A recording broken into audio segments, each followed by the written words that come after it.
Hola, bienvenidos a todos en esta nuestra tercera semana dedicada al curso de Egiptología. En la lección de hoy vamos a hablar sobre el Reino Medio. Nuestro primer vídeo tratará sobre la dinastía 11, pero únicamente la parte que corresponde al Reino Medio. No obstante, comenzaremos a dar una serie de instrucciones sobre lo que fue esa dinastía antes de lo que nosotros llamamos convencionalmente Reino Medio.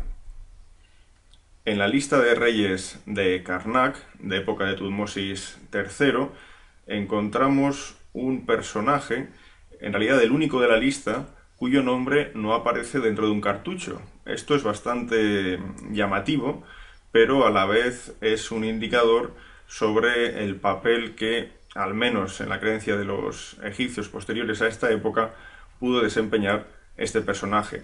Está en el recuadro de color verde señalado y se llama Intef. Este Intef, sin lugar a dudas, es el que se reconoce como Intef, hijo de Iku. Por ejemplo, en la estatua que os pongo debajo de su imagen, aquí hay una dedicatoria de Senusert I, uno de los primeros reyes de la dinastía 12, hacia este Intef el Grande, hijo de Iku. Sin duda, esto quiere decir que de algún modo los egipcios posteriores a la dinastía 11 veían en este Intef una suerte de elemento fundador, ¿no? de esta progresión de gobernantes y reyes que desembocarían finalmente en la creación de lo que nosotros llamamos Reino Medio. Justo a la izquierda de Intef vemos a otro personaje, esta vez ya con su nombre dentro de un cartucho. Se puede leer Men, corresponde a Mentuhotep I. A su izquierda vemos otro rey cuyo nombre también se ha perdido parcialmente, pero se lee perfectamente In, del mismo modo que el siguiente, el número 10. Estos dos, sin duda, son Intef I, el de la derecha, e Intef II, el de su izquierda. De modo que el que aparece con el número 9, muy probablemente, aunque es un nombre desaparecido, corresponda a Intef III. De este modo tendríamos los considerados primeros reyes de la dinastía 11, pero que aún forman parte del primer periodo intermedio, no del Reino Medio. Si ahora nos fijamos en el recuadro pintado de color rojo de abajo a la derecha, encontraremos a Nebhapetra, que corresponde a Mentuhotep II, con el número 29, seguido de Sankara, con el número 30, que corresponde a Mentuhotep III. El siguiente, el número 31, por desgracia su nombre también se ha perdido, pero bueno, es posible que contuviera el nombre de Mentuhotep IV, con lo cual tendríamos así completa esta dinastía 11, la parte anterior al Reino Medio y la parte propia del Reino Medio que comenzaría con Mentuhotep II. Sin duda, una de las mejores fuentes de información sobre esta seriación de reyes es la que viene de la lista real del papiro de Turín. Aquí tenemos, por ejemplo, información sobre no ya los nombres de entronización de estos monarcas, sino también sobre la longitud de sus reinados. Aquí os pongo una relación entre la parte conservada y el nombre del rey correspondiente. Entonces vemos como los primeros monarcas de este periodo, Mentuhotep I, Intef I, han perdido el nombre, han perdido longitud de años de reinado, pero a partir de Intef II, no solo ya por este papiro, sino por otras fuentes documentales contemporáneas a su época, sabemos que tuvo un largo reinado. En este caso, el papiro real de Turín nos habla de 49 años para Intef II. Vendría Intef III con 8 años de reinado, o al menos 8 años de reinado, y a continuación, ya como parte del Imperio Medio, Mentuhotep II con 51 años de reinado, Mentuhotep III con 12 años de reinado, y después, si nos fijamos en la última línea, donde os he puesto Mentuhotep IV, aquí en realidad no se nos da el nombre de este monarca. Se habla de una serie de 6 reyes para la dinastía y se habla también de una laguna de 7 años que se debe entender corresponden a los 7 años que hipotéticamente habría reinado Mentuhotep IV, que ha sido olvidado de esta lista, pues quizás de manera intencionada. Y finalmente, en esta línea, se nos da el número de años que duró este periodo de la historia de Egipto.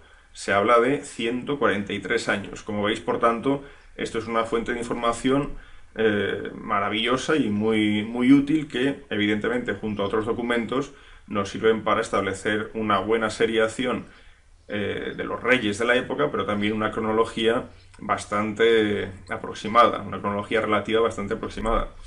¿Por qué convencionalmente hablamos de Mentuhotep II como el rey que funda el Reino Medio? Bueno, aquí tenemos un relieve procedente del segundo pilono del templo funerario de Ramsés II, del Rameseum, donde es evidente que para los egipcios también la figura de Mentuhotep II ocupa un lugar especial en su historia.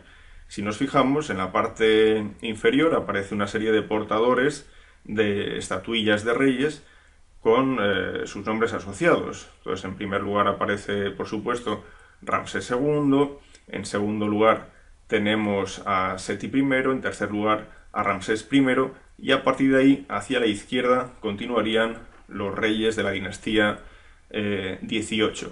Si vamos al registro superior, continúa a partir de la derecha esa lista de reyes de la dinastía XVIII. Tendríamos en primer lugar Tutmosis I, a su izquierda Amenhotep I, el siguiente sería Ahmose, que es el fundador de la dinastía XVIII, el que reunifica Egipto tras la expulsión de los Hicsos, pero ya a su izquierda aparece el nombre de entronización de Mentuhotep II.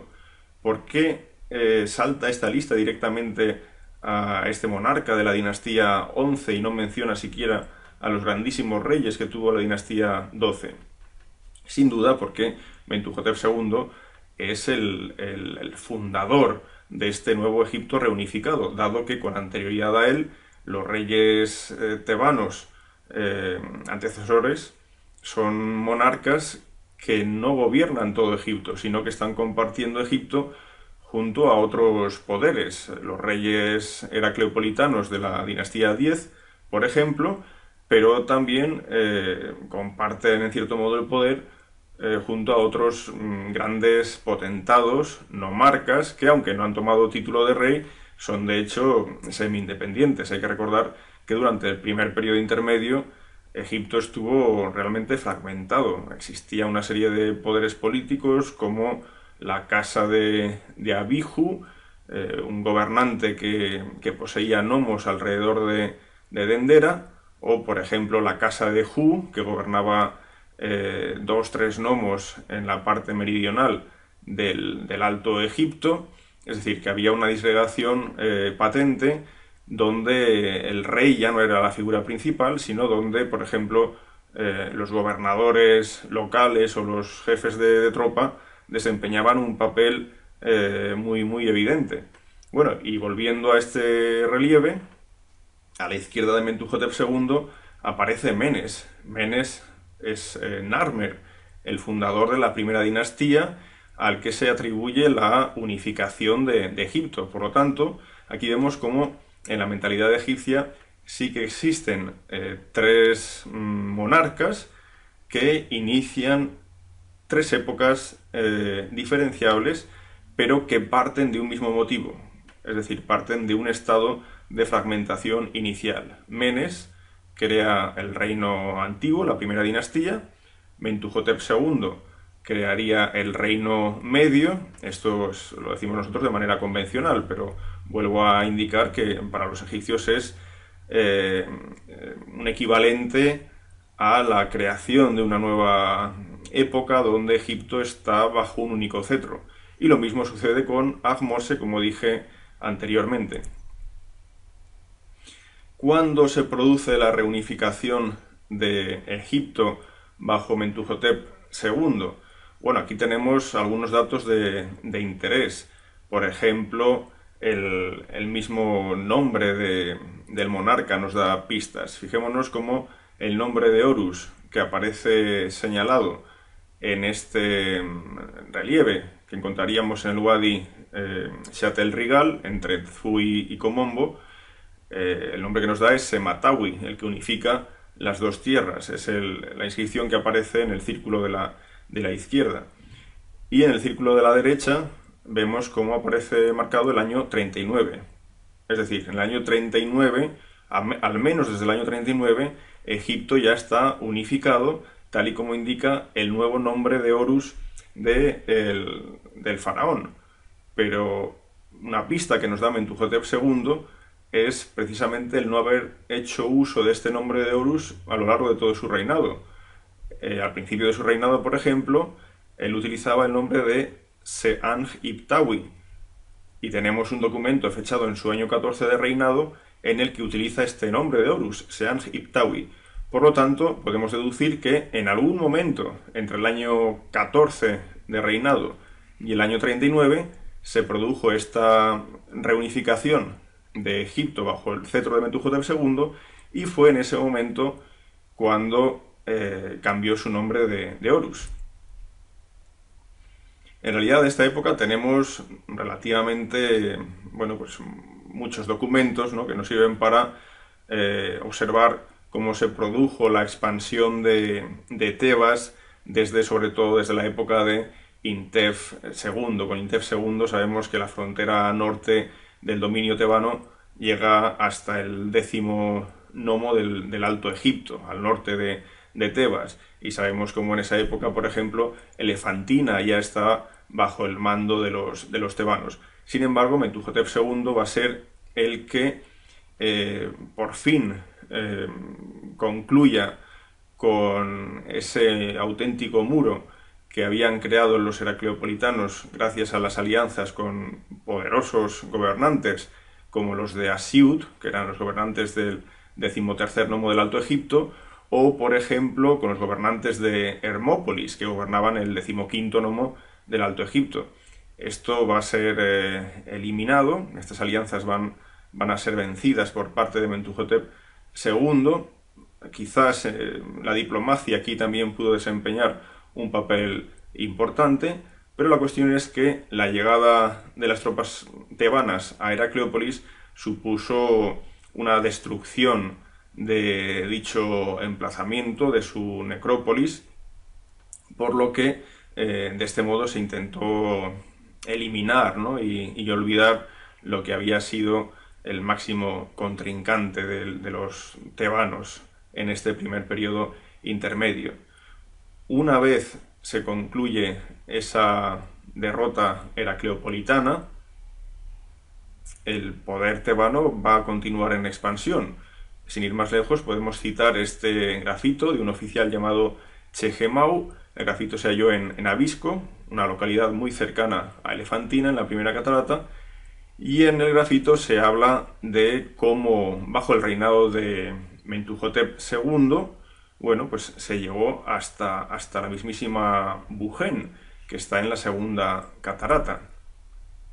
Sin embargo, quizás una de las inscripciones más fascinantes que tenemos de Mentuhotep II es la que fue hallada en el año 2008 en Jebel Ubeinat. Este mapa nos sirve para darnos cuenta de a qué distancia se sitúa Jebel Ubeinat del Valle del Nilo. Fijémonos la posición de Bujen, de Elefantina, de Tebas. Bueno, pues hay que irse al extremo suroccidental del territorio del Egipto actual, a cientos de kilómetros del Valle del Nilo, para hallar este lugar en el que se encontró la inscripción de Mentuhotep II. Para llegar a Jebel Ubeinat, fijaros si hay que realizar trayecto por regiones inhóspitas. El oasis de Dakla es, antes de llegar a Jebel Ubeinat, el último lugar donde hay recursos acuíferos. En línea recta, desde Dakla hasta Jebel Ubeinat, hay aproximadamente 600 kilómetros. 600 kilómetros por desierto, evidentemente en aquella época, a todas luces podría parecer algo inviable. Sin embargo, desde 1917, año en el que se hallaron una serie de depósitos cerámicos en Abu Balas, eran depósitos que se llenaban de ánforas, que se llenaban de cereal, de agua, para poder permitir que las caravanas que se organizaran tuvieran puntos de apoyo logístico. Bueno, pues este depósito, con el tiempo, se ha visto que simplemente es uno de los muchos que hay entre Dakla y Gilf-Kebir. De hecho, en los años 90, en los años primeros de este siglo, se han ido descubriendo más depósitos. Entonces llegamos a Gilf-Kebir con una ruta perfectamente trazada por la posición de dichos depósitos, donde hay cerámica no solo ya de esta época del Reino Medio, sino también del Reino Antiguo. Pero a partir de Gilf-Kebir no se han hallado más restos de este tipo, pero el hecho es que llegamos a Jebel Ubeinat y encontramos esta inscripción. Como dije anteriormente, fue hallada en el año 2008. Es un descubrimiento bastante reciente y muy llamativo, porque en toda esta zona jamás se había descubierto una inscripción egipcia. Y además es muy interesante. Fijémonos los dos recuadros que os he marcado. En el de color verde se habla del país de Yam. Yam es el territorio que, por ejemplo, menciona el expedicionario Harhuf de la Sexta Dinastía. Es un territorio que generalmente se ha situado en la parte de la Nubia meridional, quizás en la región del Dóngola. En este caso parece que el emisario de Yam está ofrendando un cuenco, quizás con resina, ¿no? En el recuadro azul se hace mención a otro territorio, se habla de Tegebetén. Es la primera vez que aparece mencionado este territorio, no tenemos constancia de ningún otro documento que hable de él. Y bueno, en la parte de abajo del recuadro vemos a otro oferente, pero en este caso asociado a un Oryx. ¿Dónde está Tegebetén? No lo sabemos. Podríamos pensar incluso que pudiera ser el propio Jebel Ubeinat. Os recomiendo, si queréis ver imágenes de toda esta región, que visitéis la página web que aquí os indico, porque así podréis bueno, pues, ver fotografías de la misión de reconocimiento que hicimos hace poco, en marzo del año 2012, una misión que sirvió para trasladarse a Jebel Ubeinat y observar en qué condiciones se halla actualmente todo ese territorio. ¿Dónde se sitúa Yam? ¿Dónde se sitúa Tegebetén? ¿Qué significaba Jebel Ubeinat para los egipcios? ¿Era el punto final del destino de esta ruta que habían llevado hombres de época de Mentuhotep II? ¿O simplemente es un punto más a partir del cual los egipcios se iban a dirigir más hacia el sur? Esto, por desgracia, es una pregunta cuya respuesta desconocemos, pero sin duda hemos de entender que ese esfuerzo logístico que implicaba llegar a Jebel Ubeinat necesariamente debía estar acompañado por una serie de beneficios importantes. Por eso es evidente que desde Jebel Ubeinat o bien los egipcios aún se dirigían más hacia el sur, hacia Darfur o hacia Enedi, o bien a Jebel Ubeinat venían productos desde el sur. Me refiero a productos que a lo mejor procedían ya del África negra y compuestos principalmente por materiales exóticos, pues como aquellos que podían venir del lejano país de Punt. Mentuhotep II abandonó la necrópolis de El Tarif, donde se habían enterrado otros monarcas de la dinastía 11. La necrópolis del Tarif queda en el extremo norte de la montaña tebana o de las necrópolis tebanas, y Mentuhotep II decidió crear su templo funerario y su tumba en el circo de Der el Bahari, donde ahora se sitúa también el famoso complejo de Hatshepsut. Fijémonos a grandes rasgos, qué características tiene el templo funerario de Mentuhotep II. La flecha roja nos indica la puerta o el acceso a Bab el Hosan. Es un acceso descubierto por Howard Carter y que se constituye principalmente por un largo corredor que llega prácticamente a la base de la gran estructura que compone el templo funerario, esa estructura cuadrangular que veis en la parte inferior de la imagen, pero a partir de este punto inicia un pozo que llega al nivel freático. Esto recuerda muchísimo a otras tumbas, pues como la de Seti I o una tumba de la dinastía 26 en la rampa de Jafra, donde la pretensión sin duda es llegar a ese nivel freático. Evidentemente aquí hay una asociación simbólica muy importante, ¿no?, con ese mundo acuático vinculado al mundo funerario. Pero después esta estructura de Mentuhotep II nos muestra una gran terraza, originalmente decorada con tamariscos, sicómoros. De hecho, la flecha de color verde os está marcando una serie de agujeros circulares. En realidad, esto es el lugar donde se situaban estos árboles. Y después ya viene la estructura arquitectónica principal. Hay diversas maneras de reconstruirlas. Se podría opinar que el elemento central era una mastaba.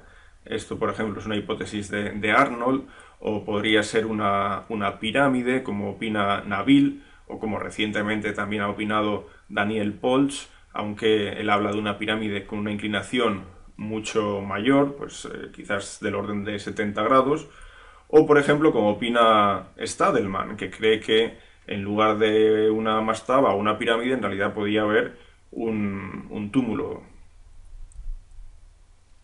La parte central de esta estructura, o la parte final de esta estructura, también es muy interesante. La línea roja, por ejemplo, está marcando la situación de tumbas de reinas, princesas de época de Mentuhotep II, mientras que la flecha situada más hacia la derecha nos indica la posición de la tumba de Tem, que era la reina principal, al fin y al cabo fue madre de Mentuhotep III.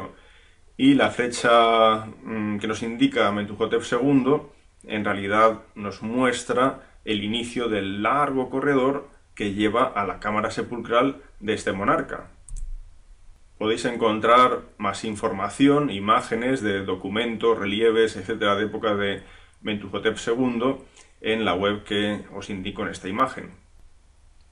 En el Wadi Hammamat encontramos una inscripción del año 8 del sucesor de Mentuhotep II, que es muy interesante, porque nos habla de cómo se mandaron barcos al lejano país de Punt. Lo interesante más bien es que indica la ruta seguida. Se indica que salió de Coptos, que alcanzó el Watchware, es decir, el mar Rojo, y después se indica también que una vez se llegó a Punt, se cargaron los barcos con los materiales de Punt y se volvió a realizar el trayecto hacia casa, se volvió por el Wadi Hammamat, y de aquí ya se entiende al Nilo.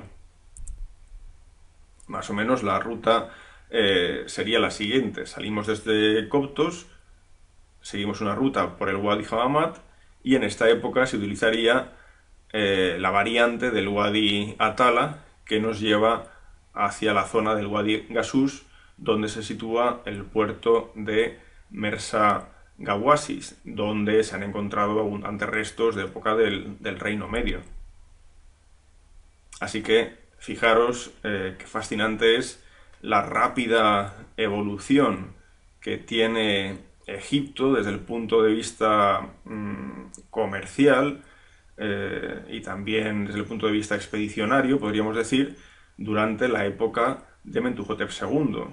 Inscripciones en Jebel Ubeinat, para Mentuhotep III ya llegada al país de Punt.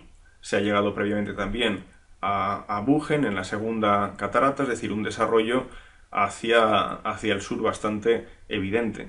Esta imagen nos sirve para ver el lugar donde se sitúa un pequeño templo, pero muy interesante, de época de Mentuhotep III, Sankara Mentuhotep III. Me refiero a una montaña conocida como la Corona de Tebas, desde donde se divisa, bueno, pues las montañas tebanas, el Kurn, a lo lejos el Valle de los Reyes y, por supuesto, la llanura aluvial con el Nilo. Con esta imagen del Google Earth vemos como en la cima de esa montaña hay dos estructuras, una principal, que es la de la derecha, es un templo dedicado al dios Horus, fue excavado por Petrie, pero se rescavó nuevamente en los años 90 por una expedición húngara liderada por Boros, y bueno, aquí se encuentra un templo que se sustenta sobre una plataforma elaborada con cascotes. El templo tiene un pilono de entrada, esto es bastante interesante porque es uno de los ejemplos sin duda más antiguos de ese tipo de fachada monumental, y después un Santa Santorum tripartito. A la izquierda, pues a unos 125 metros de distancia, existen los restos, ahora bien más perdidos, de otro templo de la misma época. Este templo los excavadores consideraron que podría vincularse a un posible festival sed de Mentuhotep III. Ambos templos se abandonaron durante la dinastía XI y se cree que tal vez un terremoto provocó dicho abandono. Esta es una fotografía tomada desde el Santa Santorum del templo principal, y aquí se observa cómo existe una alineación astronómica hacia el orto solar del solsticio de invierno. Esto es una alineación que se va a repetir en otras estructuras de la zona tebana. Sin ir más lejos, Karnak tiene esta misma alineación. Volvemos al Wadi Hammamat porque aquí hay inscripciones de finales de la dinastía XI, en concreto esta es de Neptawira, que corresponde a Mentuhotep IV, aquel que no aparecía en la lista real de Abidos. Esta inscripción se fecha en el segundo año de reinado de este monarca y nos habla de nada más y nada menos que de 10.000 hombres trabajando en el Wadi Hammamat para extraer piedra. Se refiere a la piedra Graubaka, que tanto en esta época como en épocas posteriores fue extraída del lugar. Pero de Neptawira Mentuhotep IV también tenemos una inscripción sencilla pero interesante por el lugar en el que se encuentra. Estos relieves están en Ain Sugna. Ain Sugna queda cerca de la península del Sinaí, lo vamos a ver en este mapa, y a Ain Sugna se podía llegar desde Memphis, y desde Ain Sugna, que hacía las veces de puerto, se podía navegar hasta la llanura del Marja, como veis ya en la península del Sinaí, desde la que los egipcios accedían a lugares como Wadi Magara o posteriormente Serabit el Hadim, es decir, lugares bien conocidos por sus minas donde se extraía turquesa, cobre, etc. Ain Sugna, por lo tanto, se convierte ahora en un emplazamiento muy importante, igual que lo fuera más al sur Mersaga Oasis. Podéis bajaros un PDF de Pierre Tayet que está dedicado a Ain Sugna y un nuevo puerto que ha sido descubierto en Wadi el Harf, donde han aparecido inscripciones del año 27 del faraón Jufu de la cuarta dinastía.